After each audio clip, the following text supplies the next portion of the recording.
Oliver Wendell Holmes never said FDR had a second-class mind, but a first-class temperament. He said that instead about FDR's cousin, Teddy Roosevelt. Whether Franklin had a second-class intellect was arguable, but he was indisputably a man of immense charm and persuasion.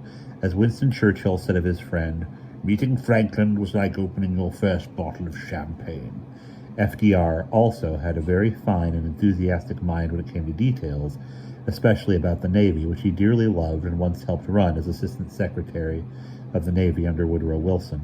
At a press conference, FDR discussed in great specificity a recent fight on the high seas between the U.S. ship Salinas and German U-boats. This was Commander-in-Chief with a firm grasp of operational detail. Mr. Roosevelt said that during the World War, the Navy greatly underestimated the number of submarines it had sunk.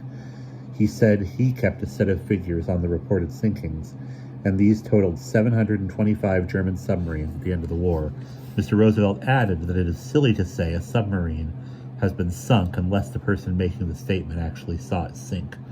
Still, from the standpoint of Washington, the most important fighting going on in the North Atlantic after FDR had instituted Lend-Lease after Hitler ordered his U-boats to sink every ship with or without convoy that approaches Britain.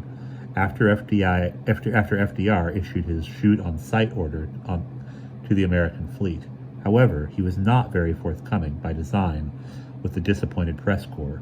The newspapers began keeping charts on ships lost and how much tonnage, like box scores of a baseball game. A one-page memo marked confidential was sent to Roosevelt, disputing a rumor that Adolf Hitler had been shot. A garbled communication previously said Big Chief shot down, but it was later disproven. The memo was almost completely redacted. Also, the ever-present, seemingly daily memo from "There is more here than you realize" John Franklin Carter went into a recent unpleasant meeting with Mr. Astor, that would be Vincent, over recruitment of civilians in the New York area. The memo was so circumspect, so guarded, weary, and inscrutable, one could be excused if they thought Carter was referring to underworld figures. We agreed as to future lines of cooperation, and I arranged immediately to establish contact between him and the man who really heads my work in his area. On the same day, Roosevelt also signed a bill awarding $830 to a man who 3 years earlier had suffered personal injuries when his right foot was crushed between a subway car and a loading platform in the U.S. Capitol. FDR agreed that the government should pay the damages on the advice of the architect of the Capitol. That night, Eleanor Roosevelt entertained a Christmas party at the White House with 112 guests, but the president did not attend, preferring to have his supper on a tray in the private residence of the White House while working the phones.